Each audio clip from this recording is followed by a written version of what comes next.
যদি আমরা জেলে যাই, তোমরা যারা থাকবে তারা আন্দোলন করবে। এখানে যারা আছে তারা যদি জেলে যাও, যারা থাকবে তারা আন্দোলন করবে। যারা বাঁচবে তারা সংগ্রাম করবো, যারা বাঁচবে তারা সংগ্রাম করবো। এই শাহিদ জাহানের বিরুদ্ধে আন্দোলন করবো, সংগ্রাম করবে। আমার আজকে দেখেছেন, আজকে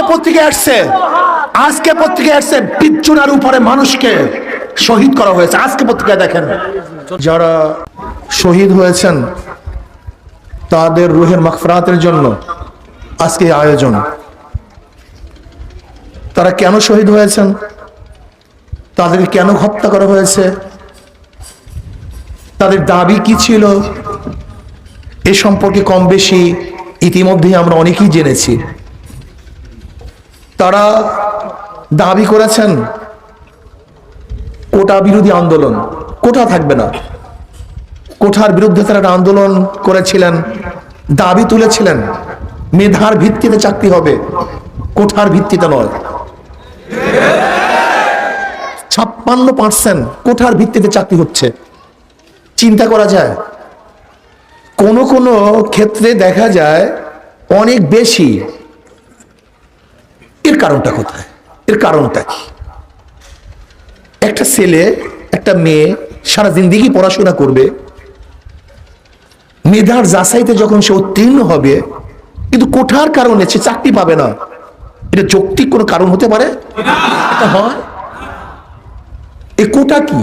এই কোটা হলো, এই কোঠার মাধ্যমে আওয়ামী লীগের সমস্ত সন্ত্রাসীদেরকে প্রশাসনে নিয়োগ দেওয়ার একটা মাধ্যম।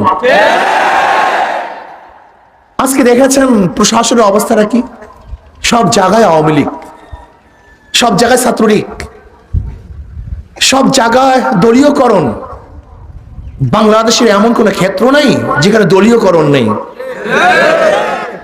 চাকরির ক্ষেত্রে খোঁজা হয় যে এর বাবা কি করছে, এর দাদা কি করছে, এর তালুই কি করছে, এর খালু কি করে, এর দুলাভাই কি করে। যদি গোটা বংশের মধ্যে আওয়ামী লীগের বাহিরে কেউ থাকে, তার আর চাকরি হয় না। এটা কি দেশ? এ দেশ হতে পারে? হ্যাঁ, আজকে নিরস্ত্র ছাত্রদের উপরে যেইভাবে গুলি চালানো হয়েছে, আবু সাঈদের উপরে গুলি চালানো হয়েছে, মনে হয় যেন পাখি শিকার করলেও এইভাবে শিকার করা হয় না। আবু সাঈদের কাছে কোনো অস্ত্র ছিল না, আগ্নেয় অস্ত্র ছিল না, তলোয়ার ছিল না, কিচ্ছুই ছিল না। সে লাঠি নিয়ে দাঁড়িয়ে বুক পেতে বলেছে, আমার বুকে গুলি দাও। অমনি তার বুকে গুলি দেওয়া হয়েছে। এই গুলি আবু সাঈদের বুকে দেওয়া হয় নাই, বাংলাদেশের প্রত্যেকটা নাগরিকের কলিজার মধ্যে গুলি দেওয়া হয়েছে। বাংলাদেশের প্রত্যেকটা নিরাপদ নাগরিকের বুকের উপরে গুলি চালানো হয়েছে। এই গুলির টাকা কার ছিল? ওই আবু সাঈদের টাকা ছিল। ওই আবু সাঈদের ভ্যাটের টাকা, ট্যাক্সের টাকা দিয়ে যে গুলি কেনা হয়েছে, সেই গুলি আবু সাঈদের বুকে বিদ্ধ করা হয়েছে। আজকে ছাত্রলীগের কাছে কোনো মানুষ নিরাপদ নয়, পুরুষ নিরাপদ নয়, মহিলারাও নিরাপদ নয়, তাদের ইজ্জত নিরাপদ নয়, টাকা নিরাপদ নয়। আপনারা দেখেছেন ছাত্রলীগ কি করেছে? নিরস্ত্র ছাত্রদের উপরে অস্ত্র নিয়ে ঝাঁপিয়ে পড়েছে। আপনি কি দেখেছেন? নিরস্ত্র ছাত্র এবং ছাত্রীদেরকে তারা হত্যা করেছে। আপনারা কি দেখেছেন?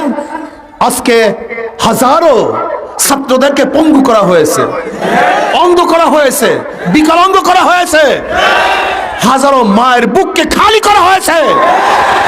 আজকে যে অস্ত্র দিয়েছিলাম আমাদের বাংলাদেশের নাগরিককে হেফাজত করার জন্য, আর সেই প্রশাসন ভারতের ওদেরকে কিছু বলতে পারে না, ওদের উপরে গুলি চালাতে পারে না।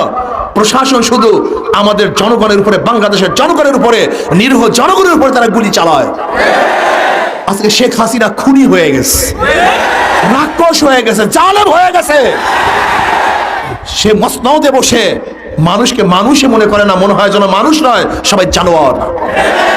এবার প্রমাণ করতে হবে আমরা মানুষ কি মানুষ নয়, বাংলাদেশের জনগণ কি জনগণ কি জনগণ নয়।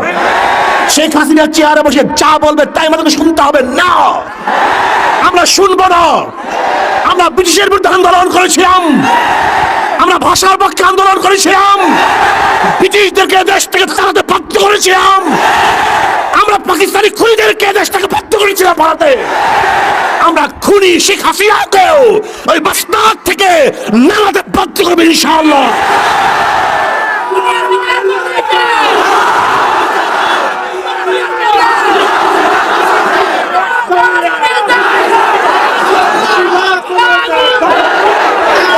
এখন আর আন্দোলন কোন এক গোষ্ঠীর কাছে সীমাবদ্ধ নয়। এই আন্দোলন গোটা বাংলাদেশের জনগণের আন্দোলন, এই আন্দোলন গোটা মাজলুমদের আন্দোলন, এই আন্দোলন জালেমদের বিরুদ্ধে মাজলুমদের রক্ষার আন্দোলন, এই আন্দোলন শাহী ওই সমস্ত জালেমদের শাহী মাস্তাদকে ভেঙে চুরে মাজলুমদের পক্ষে শাসক নির্বাচন করার আন্দোলন। যতক্ষণ পর্যন্ত এই জালেম সরকার, এই খুনি সরকার, ফ্যাসিস্ট সরকারকে আমরা উৎখাত করতে না পারবো, ততক্ষণ পর্যন্ত রাজপথ ছাড়বো না ইনশাআল্লাহ। প্রিয় ভাইরা আমার, আমরা এমন পর্যায়ে পৌঁছে গেছি, এমন জায়গায় চলে গেছি, ব্যাক করার কোনো সুযোগ নেই, পিছনে যাওয়ার কোনো সুযোগ নেই। তুমি কি জানো, যদি আন্দোলন বন্ধ করে দাও, হাজার হাজার মানুষ জেলে ধুকিতে মরতে হবে, হাজার হাজার মানুষ গুম হবে, হাজার হাজার মানুষ খুন হবে, ব্যাক করার কোনো সুযোগ নাই। যেরকম তারেক বিন জিয়াদ রহমতুল্লাহ আলাইহি স্পেনে যাওয়ার পরে নৌকাগুলি জ্বালিয়ে দিয়ে বলেছিলেন, হয়তো বিজয় অর্জন করো, শত্রু মোকাবেলা করো, অথবা কাপুরুষের মতো ওই নদীতে ঝাঁপ দিয়ে মরতে পারো, এছাড়া দ্বিতীয় কোনো পথ নাই। হয়তো শত্রুর মোকাবেলা যুদ্ধ করবে, অথবা কাপুরুষের মতো নদীতে ঝাঁপ দিয়ে আত্মহত্যা করবে। ঠিক আজকে আমাদের সামনে যুদ্ধ ব্যতীত, সামনে অগ্রসর হওয়া ব্যতীত, মোকাবেলা ব্যতীত, বিজয় ব্যতীত দ্বিতীয় কোনো পথ নাই। হয়তো বিজয় হবে, অথবা বঙ্গোপসাগরে ঝাঁপ দিয়ে মারা যাবে।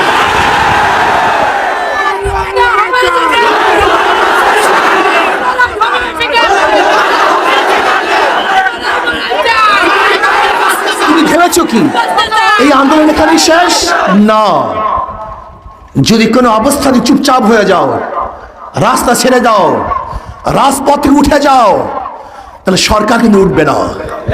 এবং মামলা শুরু হবে, হামলা শুরু হবে, নির্যাতন শুরু হবে, হাজার হাজার হাজার হাজার মানুষকে গুম করা হবে, খুন করা হবে, পঙ্গু করা হবে। সেই সময় আসতেছে ডু ডাই, হয়তো সামনে যাবে অথবা মৃত্যুবরণ করবে, এর বাইরে কোনো রাস্তা নাই।